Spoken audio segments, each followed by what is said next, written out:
Bueno, hoy estuvimos a las 10, como siempre mencionamos, en el espacio que tenemos de estudio bíblico, de escuela dominical, como lo quieran llamar.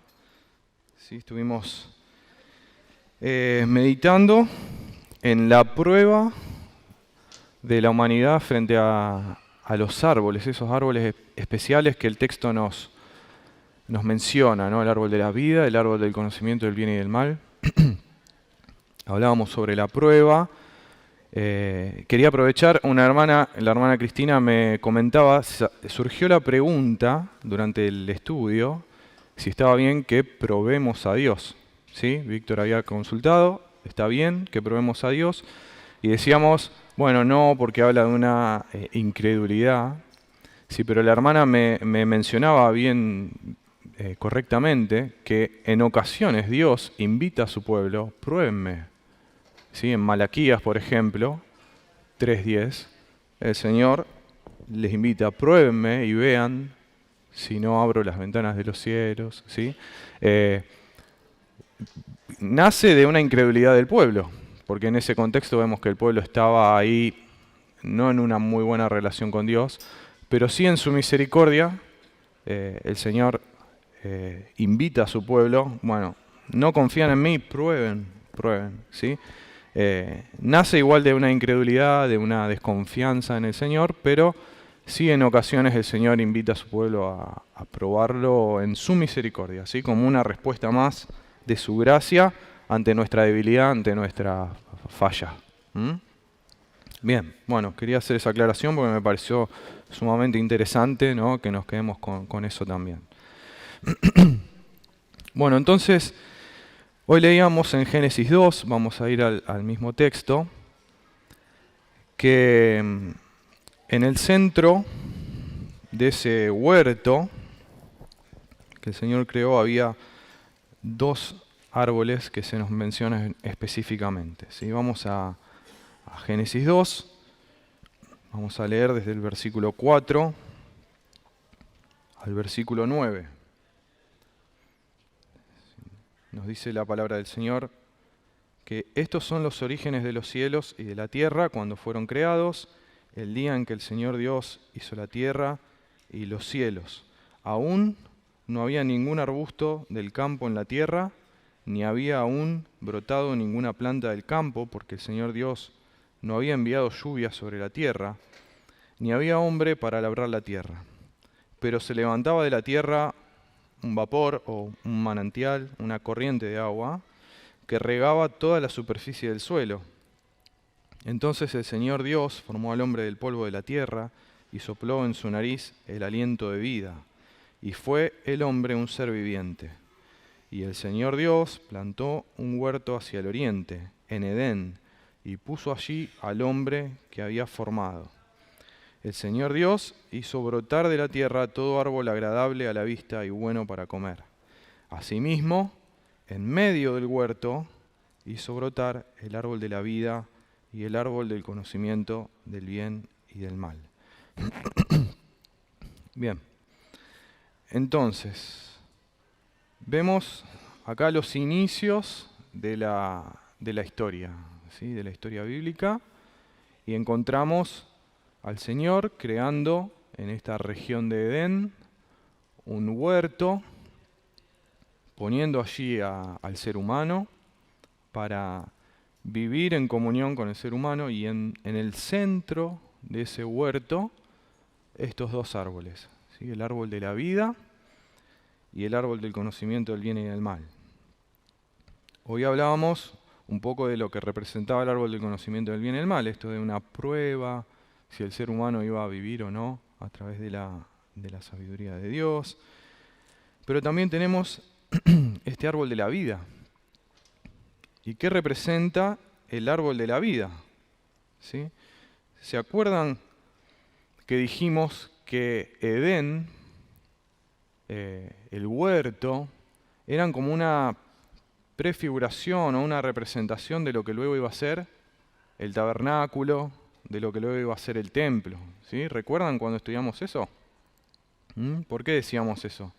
¿Cómo estaba dividido? el tabernáculo o el templo, por ejemplo.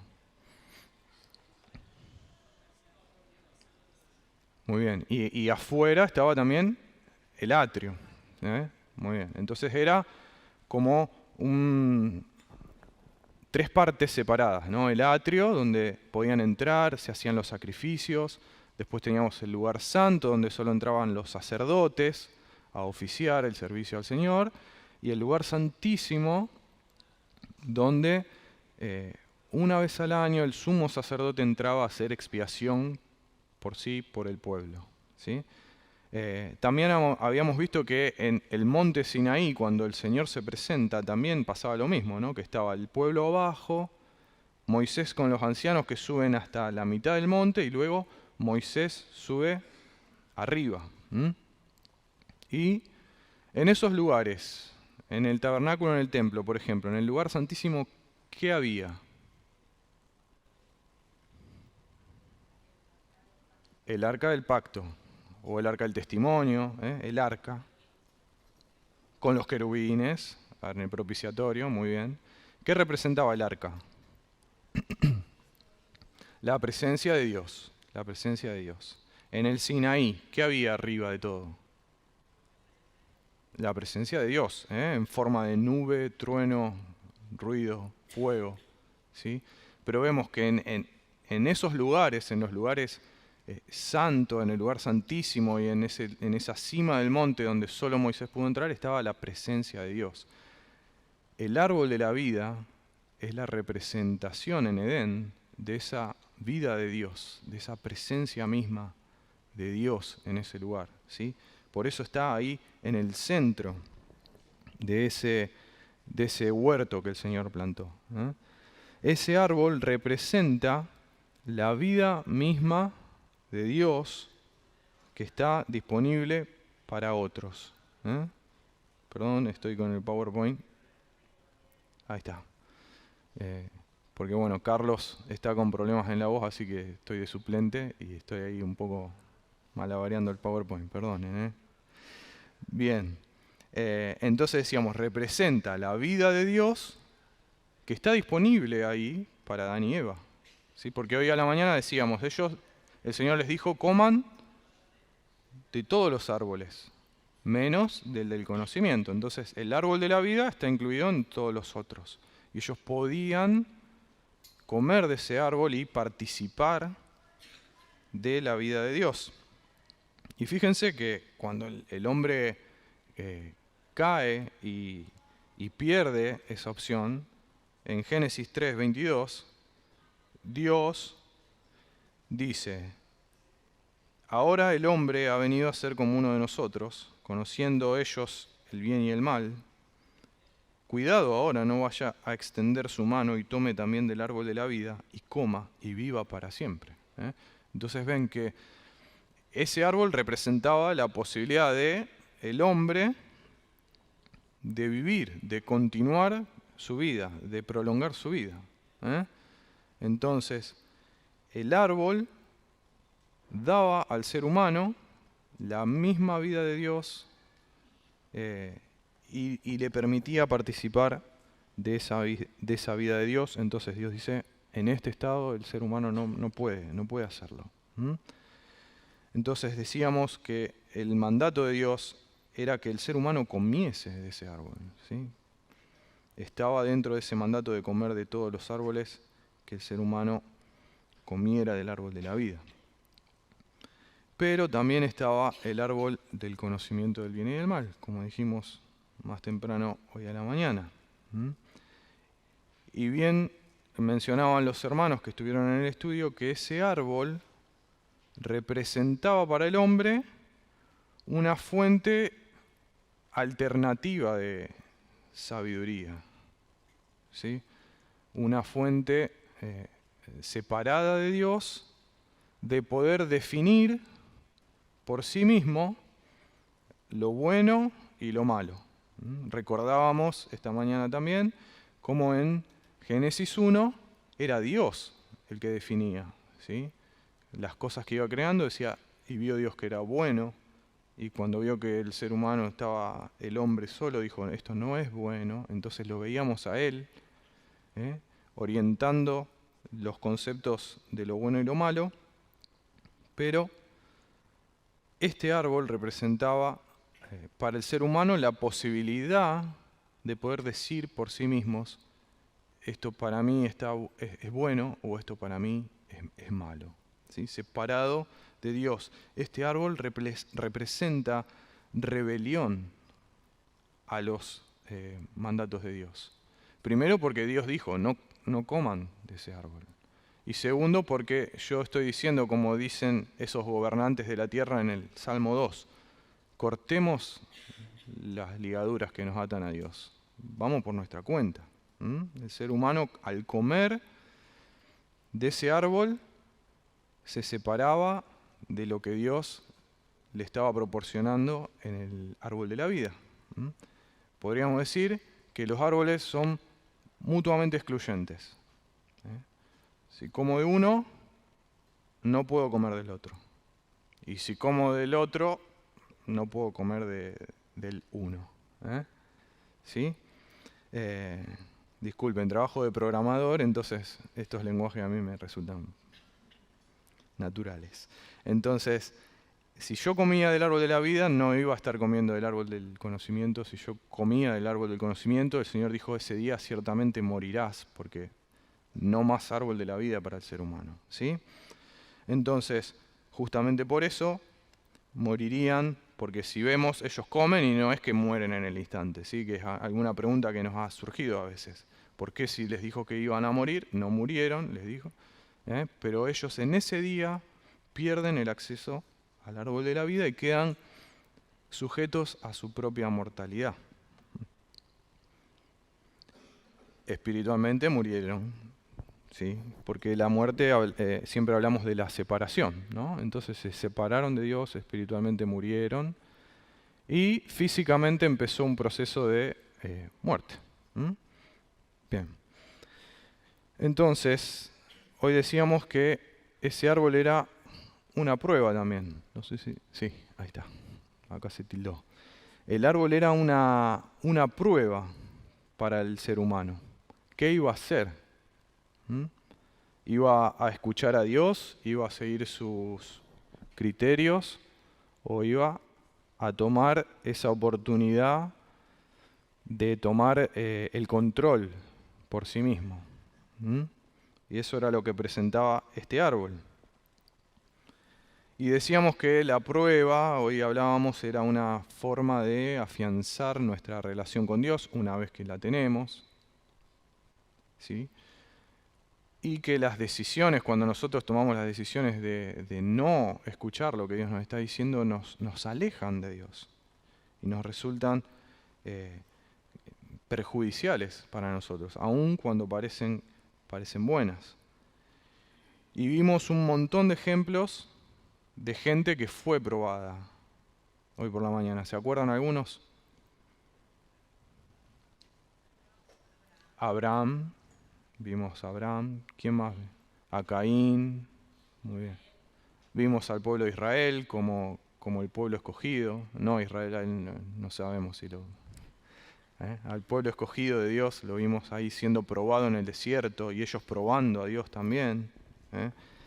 Y decíamos que este patrón que vemos, que cada persona que va apareciendo en la historia de la Biblia es probada en algún punto de su vida, nos hace dar cuenta de que a nosotros nos pasa lo mismo y que nosotros también somos puestos enfrente de estas decisiones, ¿sí? De tener que elegir escuchar a Dios y seguir su voz o de seguir la voz de nuestro propio corazón que nos lleva por otro camino, de confiar en la sabiduría de Dios o confiar en esa falsa sabiduría que proporcionaba, en este caso, el árbol del conocimiento del bien y del mal. Este era un falso árbol de la vida. Era un falso árbol de la vida porque prometía algo parecido. ¿Sí? Parecía que así como el árbol de la vida y los otros árboles eran una bendición de Dios para el ser humano, este árbol se disfrazaba también de una bendición para el ser humano, sin embargo era falso, era una mentira. Entonces los humanos tomaron de ese árbol y esos pierden el acceso y nos queda esta pregunta: si de alguna manera el ser humano va a poder volver en algún momento a disfrutar del árbol de la vida, si va a poder volver a disfrutar de lo que ese árbol representaba, que era, dijimos, ¿qué representaba? La presencia de Dios, la vida misma de Dios, ¿sí? Su sabiduría impartiéndose al ser humano. Entonces, bueno, ahí nos vemos esa placa, ¿no? Si podrían haber tenido éxito Adán y Eva. Y sí, y decíamos hoy, la única manera era confiar en la sabiduría de Dios. ¿Sí? Pero ellos no lo hicieron, ellos tomaron otro camino. Bien, ahí lo vemos a Caín, como lo veíamos también hoy por la mañana. ¿Sí? Que él decidió, cuando Dios le habla y le dice, tenés una manera de que esto salga bien. Él elige otro camino, su propio camino, y elige asesinar a su hermano. Bueno, ahí lo vemos el ejemplo de Moisés, que hoy a la mañana no lo vimos, ¿sí? Pero también lo vemos en una situación como de similitud, podríamos decir, en un diseño de la narrativa que nos hace pensar en el árbol de la vida, porque Moisés llega a Horeb, el monte de Dios, y ahí se encuentra con una zarza, que es una especie de árbol, en donde la presencia misma de Dios se le manifiesta, ¿sí? E incluso le pide que se saque sus sandalias porque esa es una tierra santa. ¿Por qué santa? Porque ¿quién está ahí? Dios mismo, ¿no? Hablando con él. Entonces vemos como él ahí otra vez tiene como una especie de encuentro y a su vez Dios le dice, vos vas a ir a Egipto, vamos a sacar al pueblo y van a venir a este lugar y vamos a tener comunión. Ustedes me van a servir en este lugar. Entonces, a ver, bueno, esto todavía no. Bien, veíamos a Moisés, porque Dios parece que quiere que los seres humanos vuelvan a poder disfrutar del árbol de la vida. ¿Sí?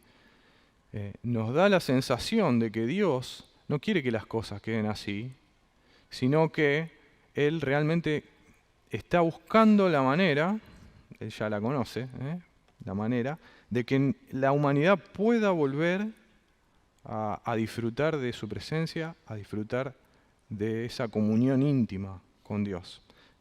¿Y por qué decimos que parece que Él lo quiere hacer así? Porque justamente, como decíamos, lo manda a Moisés a rescatar un pueblo en donde Él va a habitar en medio de ellos. ¿Sí? Como hemos visto también algunos estudios anteriores, como Dios tiene el deseo de habitar en medio de la humanidad una vez más y elige entonces al pueblo de Israel, que está esclavo en Egipto, para liberarlo y para llevarlo a tener una relación de pacto con Él. ¿Sí? Acompáñenme a Éxodo capítulo 19.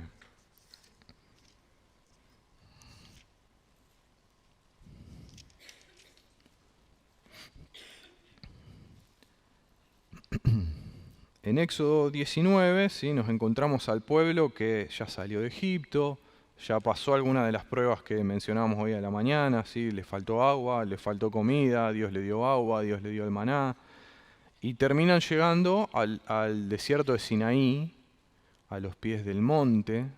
El mismo monte Sinaí es el mismo monte Horeb, donde llegó Moisés, tiene esos dos nombres. El monte de Dios también lo pueden encontrar, siempre hablando del mismo monte.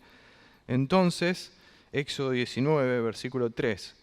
Moisés subió hacia Dios, que ya se había manifestado allí, y el Señor lo llamó desde el monte y le dijo, así dirás a la casa de Jacob y anunciarás a los israelitas. Ustedes han visto lo que he hecho a los egipcios y cómo los he tomado sobre alas de águila y los he traído a mí.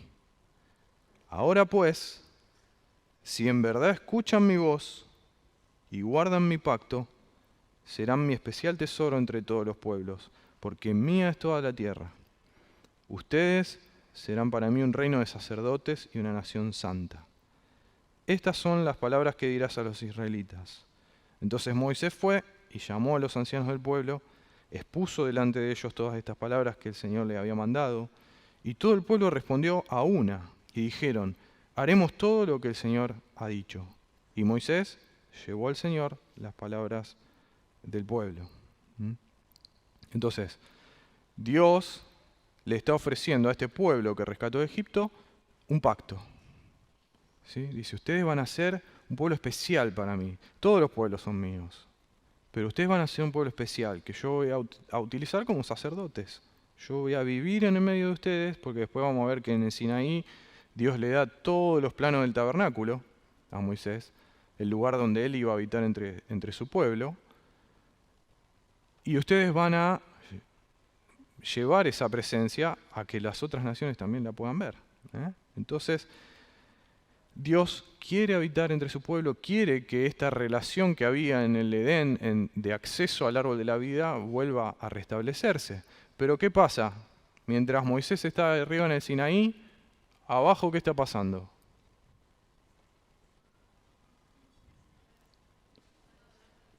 Están adorando un becerro de oro. Aarón dice, él echó oro ahí y salió algo. Y lo pusieron a adorar. No pasó nada, pero sí pasa. Ellos ya dejaron de escuchar la voz de Dios. Dios les dice, si ustedes escuchan mi voz y guardan mi pacto, ustedes van a ser un pueblo especial. Y no termina de darle los términos del pacto a Moisés, que ellos ya están haciendo la suya. ¿Sí? Entonces, una vez más, vemos que el ser humano se va tras lo falso. Está lo verdadero ahí en la cima del monte Sinaí y ellos se hicieron una estatuita de oro para adorarlo, para que los lleve a la tierra que Dios les había prometido. ¿Sí? Entonces, generación tras generación de la historia que nosotros vemos del pueblo de Israel pasa lo mismo y se van tras los ídolos. ¿Sí? Se van detrás de los dioses falsos.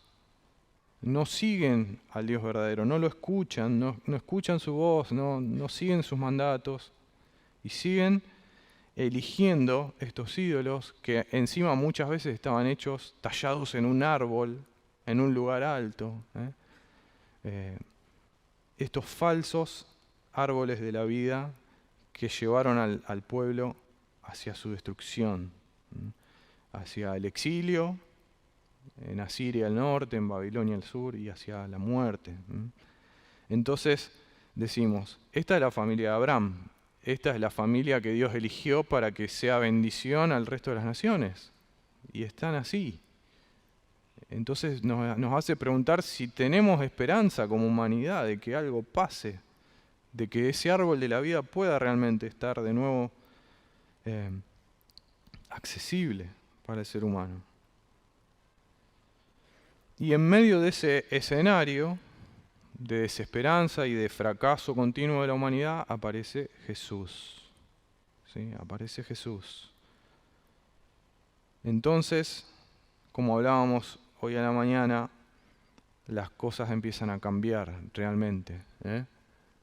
Él es la vid verdadera. Y Él proclamó que comiendo de Él teníamos la vida, ¿sí?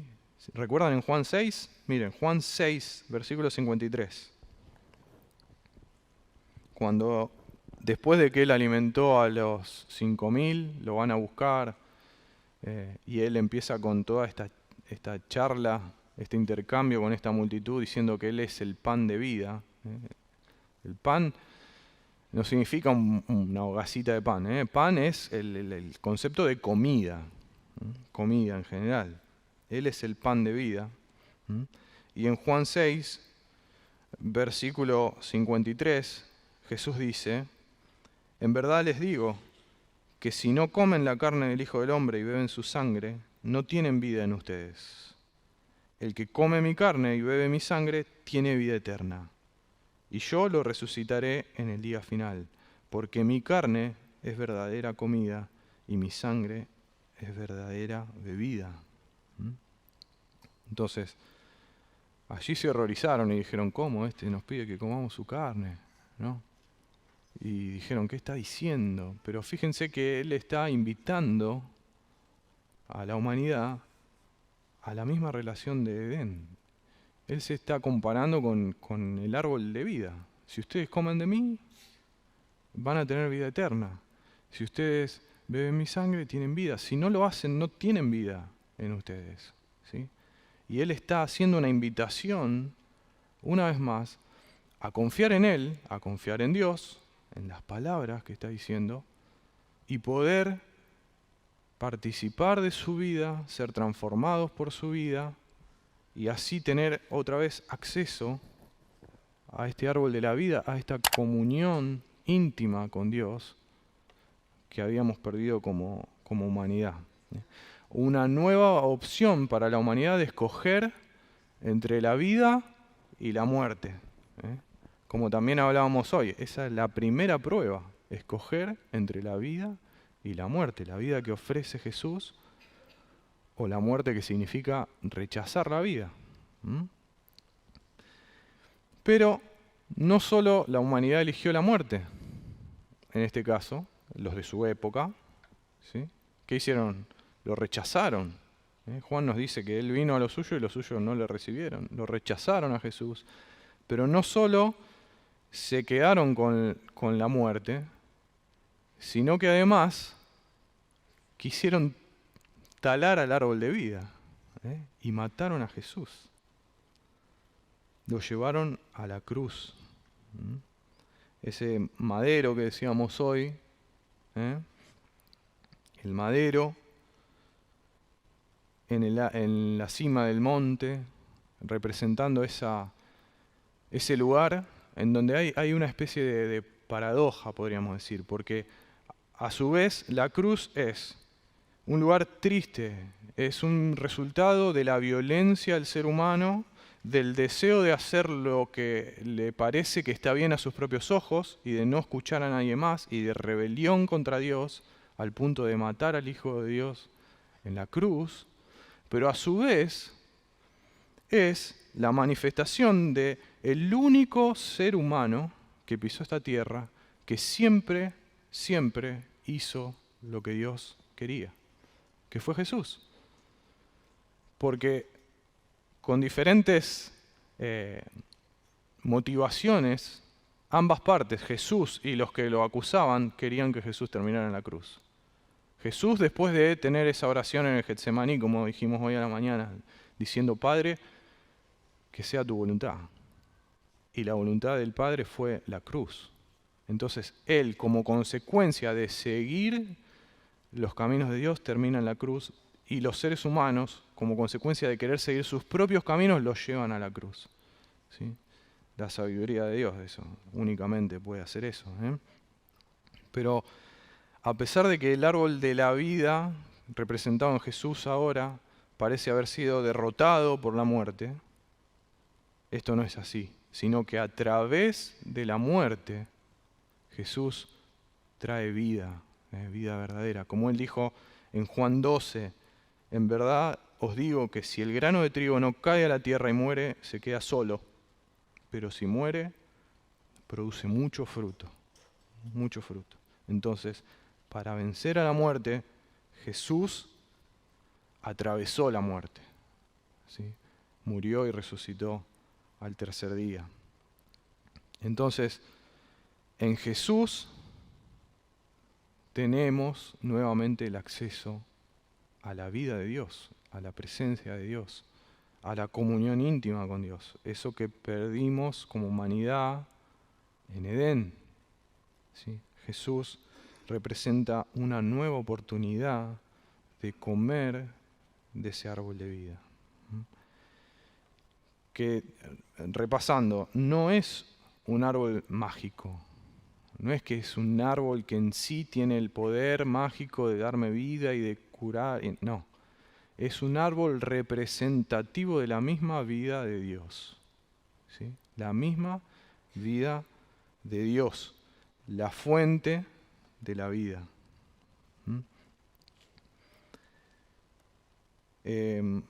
Hay una cita de un teólogo que se llama Bruce Waltke, no sé cómo se pronunciará, Waltke, que nos dice que el árbol de la vida representa la vida que está más allá de la vida original que Dios sopló en el ser humano. El primer ser humano por naturaleza es susceptible a la muerte. Sin embargo, continuar comiendo del árbol podría renovar la vida y prevenir la muerte, ¿sí? Por eso cuando dejaron de comer del árbol de la vida, ciertamente morirán. Aparte de desobediencia al mandato de Dios, los mortales tenían acceso a este árbol, es decir, si no desobedecían, ellos tenían el acceso al árbol. El árbol de la vida permite a la humanidad trascender su mortalidad propia, el estado en que fue creado al sexto día, para que puedan pasar a una vida superior, una vida eterna de inmortalidad. Esta máxima expresión de vida estaba disponible en el jardín y se convierte una vez más en disponible para nosotros cuando volvemos a entrar en el jardín del templo a través del segundo Adán. ¿Quién era el segundo Adán? Jesús. Jesús. Entonces, Jesús vuelve a poner a disposición de la humanidad la vida de Dios.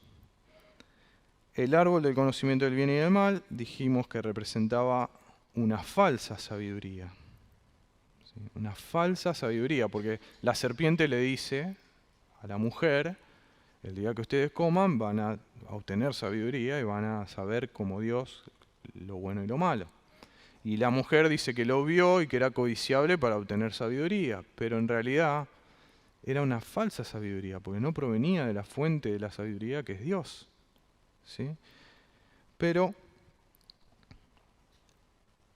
a través, decíamos, de la obra de Jesús, ahora tenemos nuevamente acceso al verdadero árbol de la vida. ¿Sí?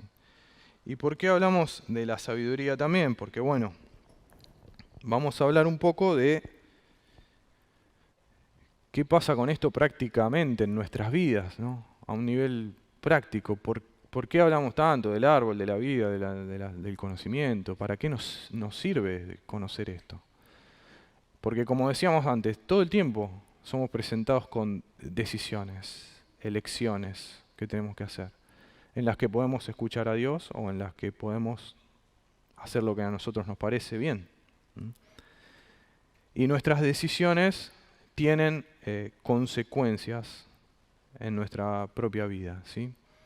Y necesitamos, como dice acá la placa, la sabiduría para poder tomar buenas decisiones. Y acá tenemos algunas clasificaciones de las decisiones.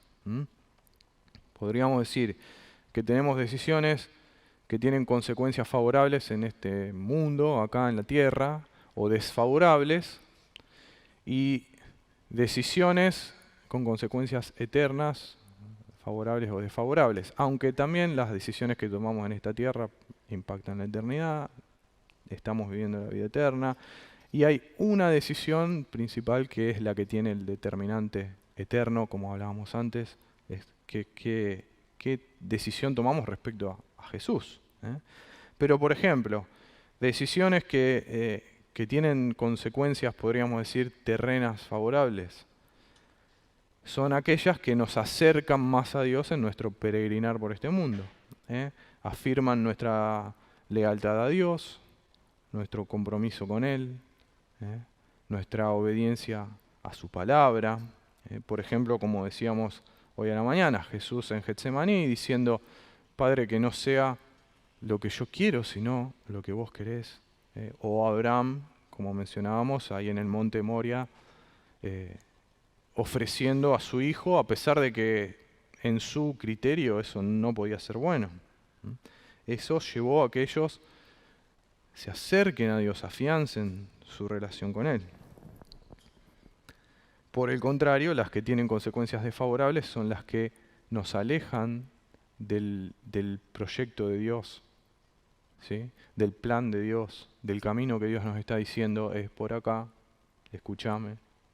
Y nosotros nos vamos por otro lado, porque tenemos nuestra propia agenda, podríamos decir. No queremos ir por ese camino, entonces nos llevan a alejarnos del propósito de Dios. Por ejemplo, lo de Adán y Eva, que ellos eligieron su propia sabiduría. O por ejemplo cuando el profeta Jonás, porque él no quería que se salven los de Nínive, no quería, sabía que Dios los iba a perdonar y él no quería, dijo me voy para otro lado y tomó su propia decisión, ¿sí? Y Dios tuvo que tratar con él.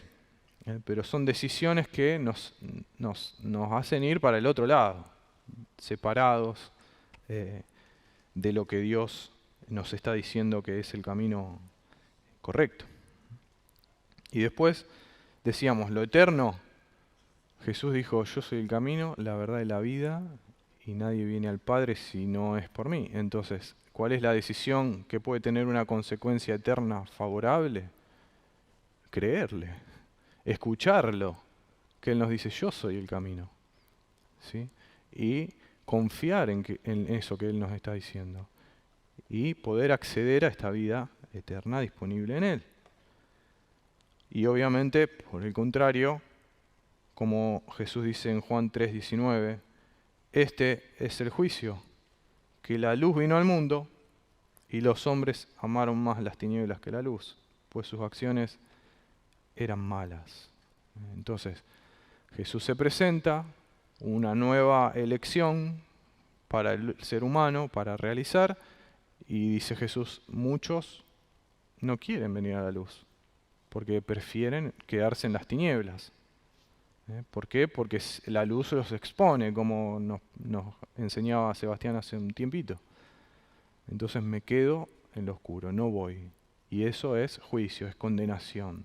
Una decisión desfavorable para nuestro destino eterno. Bueno, la pregunta, ¿por qué somos víctimas de las malas decisiones? ¿Somos víctimas o sufrimos las consecuencias de las malas decisiones? Ahí somos víctimas, pero las decisiones las tomamos nosotros, ¿no? Es como hay un rol ahí medio... Somos responsables, pero sí sufrimos las consecuencias de nuestras malas decisiones. Y muchas veces, cuando estamos frente a estas decisiones, a estas pruebas que Dios nos presenta, y tenemos que escoger entre escuchar su voz, seguir su camino, escuchar lo que su palabra nos dice, lo que el Espíritu nos dice, o hacer la nuestra, elegimos mal. ¿Y por qué? Bueno, acá hay 3 ejemplos. Sí, debe haber más, pero 3 ejemplos. El primero, no estamos dispuestos a crucificar nuestra vida en la cruz. Como dice Pablo en Gálatas 2:20. No estamos dispuestos a ceder el control, podríamos decir. Seguimos al mando de nuestra vida. No dejamos que Dios sea quien gobierna realmente nuestra vida. Entonces, si Él dice vamos para allá, porque Él es el que guía mi vida. Entonces, a veces yo tomo las riendas de mi vida y digo, no, me voy para el otro lado. ¿Sí? Entonces, una de las causas por las cuales a veces fallamos las pruebas que Dios nos pone, tomamos las decisiones incorrectas. Otra, no estamos dispuestos a abandonar por completo el mundo.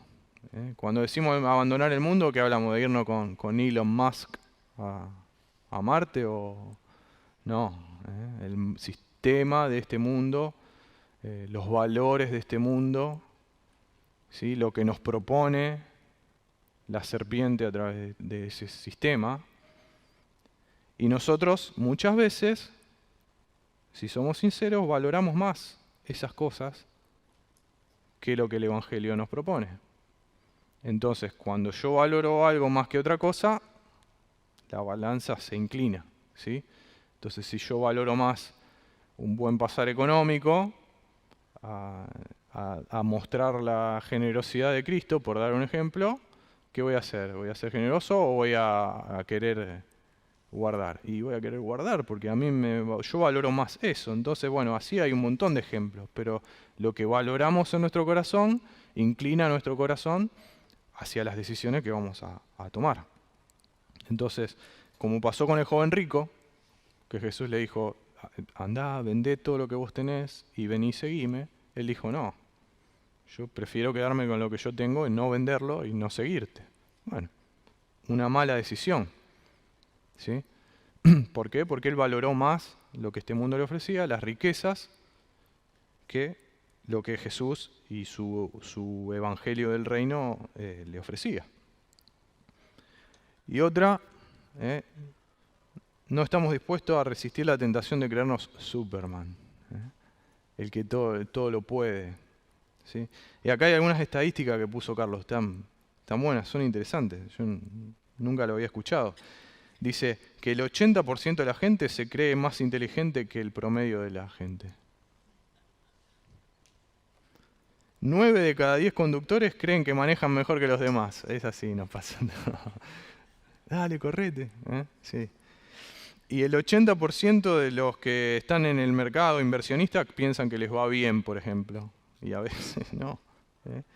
Pero es interesante porque tenemos esa soberbia y ese orgullo de que nosotros podemos, nosotros sabemos. ¿Qué me viene a decir si yo? ¿No es cierto? Son nosotros, pero tenemos que recordar que Dios resiste al soberbio y da gracia a los humildes. Y por ejemplo, Pablo en Romanos 12, versículo 3 dice, digo a cada uno de ustedes que no piense de sí mismo más de lo que debe pensar, sino que piense con buen juicio, según la medida de fe que Dios ha distribuido a cada uno. Entonces, tenemos que resistir esa tentación del ser humano de decir, yo puedo, esta decisión la manejo yo solo, ¿sí? ¿Para qué voy a consultar a Dios? ¿Sí? ¿No es cierto? Si yo esto lo tengo. Que muchas veces nos pasa también, el orgullo. Entonces, si me trabo ahí, muy bien. Bueno. Entonces ahí vemos otra decisión, esta decisión que plantea el Señor en Deuteronomio, de elegir entre la vida y la muerte. Pero decíamos, ¿qué necesitamos? Nosotros para poder tomar buenas decisiones necesitamos sabiduría. Pero hay una sola fuente de verdadera sabiduría. ¿Sí? Y esa fuente es Dios. El libro de Proverbios, como dice ahí la placa, es literatura de sabiduría. Intenta hacernos reflexionar y esa es la forma en la que deberíamos leer esos libros de sabiduría, ¿sí? Meditándolos, porque si no, Proverbios es una ametralladora de refranes ahí que no nos recordamos ninguno. Hay que meditarlos, hay que pensarlos, a ver qué nos está queriendo decir. Bueno, pero necesitamos verdadera sabiduría. ¿Y de dónde la vamos a obtener? Antes de la caída, ¿de dónde obtenían la verdadera sabiduría Adán y Eva? ¿Cómo? De Dios, del árbol de la vida que representaba la vida de Dios. Del árbol de la vida, de Dios. Él es la única fuente de verdadera sabiduría, una comunión íntima con Dios necesitamos. Fíjense que Proverbios 1, versículo 7 dice que el temor del Señor es el principio de la sabiduría. Los necios desprecian la sabiduría y la instrucción. Entonces, vivir en una comunión íntima con Dios es lo que nos da acceso a la verdadera sabiduría, no otras cosas. Porque hoy en día seguimos consumiendo falsos árboles de la vida, falsa sabiduría, de un montón de lugares que nos bombardean con técnicas, con conocimiento, con un montón de filosofías, ¿sí? Pero nada de eso es verdadera sabiduría, nada de eso es la sabiduría real, la de Dios. Y fíjense, acompáñenme, Proverbios 1. Vamos a leer un pequeño pasaje en donde la sabiduría de Dios es personificada y es como que estuviese hablando la sabiduría misma de Dios. ¿Mm?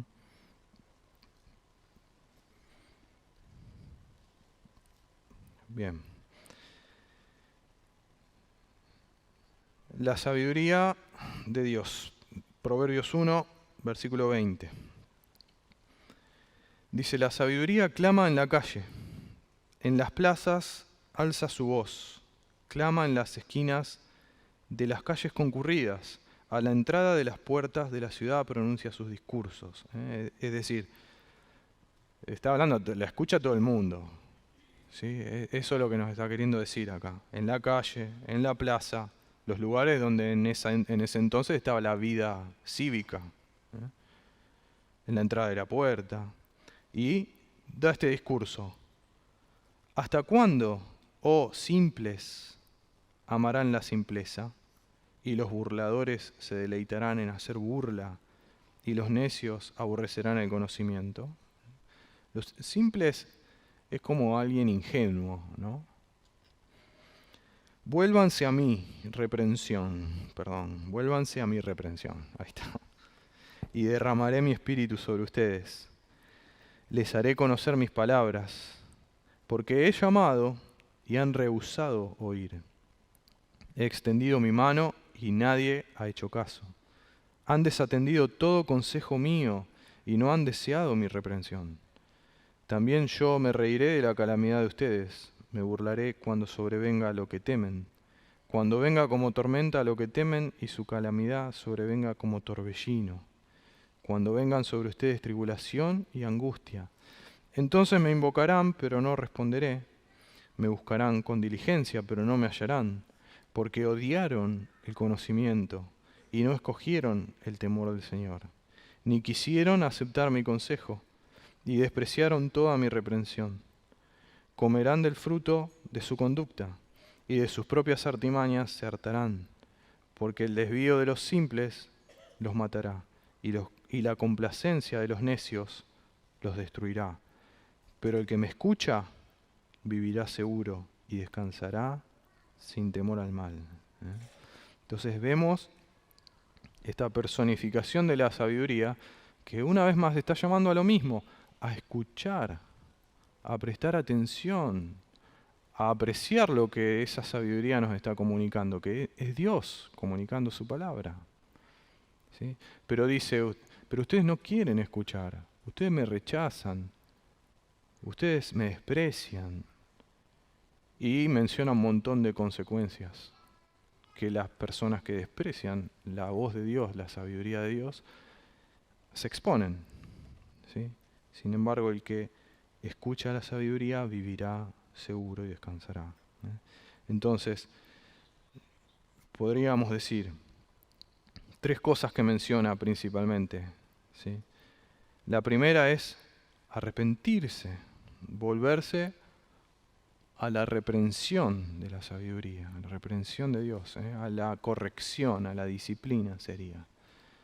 ¿Por qué volverse? Porque hemos estado viviendo nuestra vida según nuestros propios criterios. Entonces eso necesita que nosotros nos arrepintamos. Arrepentirse significa que yo, si voy caminando para allá, me doy vuelta y empiezo a caminar para el otro lado. Entonces, si yo estoy desoyendo la voz de Dios permanentemente y guiándome por mi propia sabiduría, necesito arrepentirme y empezar a escuchar la voz de Dios. Necesitamos la iluminación del Espíritu, ¿sí? Que nos muestre y que nos lleve a esa sabiduría. Como acá decía, derramaré mi espíritu sobre ustedes, decía la sabiduría. Entonces necesitamos depender del Espíritu Santo y de su obra en nosotros para que podamos comprender y hacernos de esa sabiduría que Dios hoy está poniendo a disponibilidad nuestra en Jesús. Y necesitamos la veracidad de las Escrituras, porque en las Escrituras, en la Biblia, Dios dejó su revelación. Entonces necesitamos esas tres cosas. Primero, de cambiar mi forma de pensar y decir, voy a empezar a escuchar a Dios. Necesitamos la obra del Espíritu para que nos ayude a entender su palabra y necesitamos la palabra, ¿sí? Para obtener la verdadera sabiduría. Porque Proverbios 2 dice, el Señor da sabiduría, de su boca vienen el conocimiento y la inteligencia. Capítulo 3 dice, bienaventurado el hombre que haya sabiduría y el hombre que adquiere entendimiento, porque su ganancia es mejor que la ganancia de la plata, y sus utilidades mejor que el oro fino. Es más preciosa que las joyas, y nada de lo que deseas se compara con ella. Larga vida hay en su mano derecha, en su mano izquierda riquezas y honra. Sus caminos son caminos agradables, y todas sus sendas paz. Es árbol de vida para los que echan mano de ella, y felices son los que la abrazan. Entonces, este es un tema muy práctico, porque podemos, como decíamos antes, decir, el árbol de la vida, el árbol del conocimiento, suena como muy filosófico, todo muy raro, pero es súper práctico, porque permanentemente en nuestra vida estamos puestos frente a estas decisiones. Y comer del árbol de la vida hoy no significa más que escuchar a Dios, la palabra de Él, y seguirlo, ¿sí? Aunque vaya en contra de nuestros criterios, ¿sí? Entonces, todas las decisiones de nuestra vida son afectadas por este tema. Pero principalmente, y como hablábamos hoy a la mañana, hay una decisión principal que nosotros tenemos que tomar. Porque hoy el árbol de la vida está disponible de nuevo. Y ese árbol de la vida disponible es Jesús, que se sacrificó a sí mismo, pasó a través de la muerte para poder dar fruto de vida para todo aquel que quiera comer de él. Entonces, la primera exhortación, si alguien hoy en día acá no lo hizo todavía, es esa decisión. Decidir escuchar lo que Jesús nos está diciendo, que necesitamos su vida.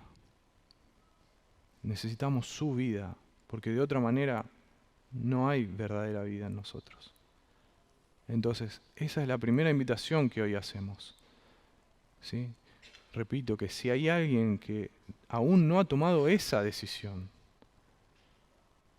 que aún no ha decidido escuchar la voz de Dios, la voz del Espíritu, que como dice su palabra, si alguien escucha hoy su voz, no endurezca su corazón. Escuchemos a Dios, que nos está invitando a esa comunión íntima una vez más con Él, como era ya en el origen, a través de Jesús. Y decidamos por Cristo y no por nuestros criterios. Y a los que ya lo hemos hecho, pensemos y meditemos, porque diariamente nos encontramos en estas situaciones. ¿Cómo vamos a manejarlas? ¿Según nuestros criterios o según los criterios de la sabiduría de Dios que están puestos a nuestra disposición en Cristo? ¿Sí? Oremos. Padre, te damos gracias porque podemos ver en tu palabra que a pesar de que una y otra vez nosotros te damos la espalda, en tu misericordia, en tu bondad, en tu gracia, Señor, siempre nos estás buscando. Y te damos gracias porque en Jesús y en su obra en la cruz, en su muerte, en su resurrección, hoy tenemos la oportunidad de volver a elegir estar con vos, Señor. Ese velo que nos separaba de vos se rasgó, Señor. Y podemos elegir estar una vez más en comunión íntima con vos, Señor.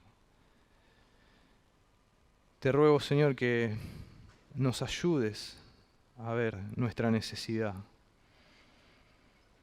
Que nos ayudes a entender lo profundo de nuestra necesidad de vos, Señor. Y te ruego que si hay alguien en este día, Señor, que aún no ha decidido por Cristo, vos estés iluminando sus ojos, que ese velo que tapa la realidad de tu evangelio, Señor, se caiga y pueda elegir y pueda tomar la decisión de aferrarse a vos, Señor, y de venir a vos. Y te ruego que también a todos los que ya hemos tomado esa decisión nos ayudes día a día a reconocer nuestra debilidad, Señor, a reconocer nuestra incapacidad, nuestra ineptitud, y a saber, Señor, que tu palabra, a pesar de que a nuestra vista a veces parece fuera de todo sentido común, Señor, es verdadera sabiduría y la verdadera guía para nuestras vidas, Señor. Transforma nuestras mentes a través de tu palabra, Señor, para que podamos cada día acercarnos más a vos, crecer en el conocimiento de tu persona, Señor, y disfrutarte por sobre todas las cosas, elegirte por sobre todas las cosas, Señor. Te ruego que sigas con nosotros en este día, Señor, acompañándonos y hablándonos y ayudándonos a meditar en la palabra que nos has traído, Señor. Y te agradecemos una vez más porque siempre estás buscando relacionarte con nosotros, Señor, y estar cerca de nosotros. Gracias en el nombre de Jesús. Amén. Bueno, hermanos, Dios los bendiga y nos vemos, si Dios quiere, el domingo que viene.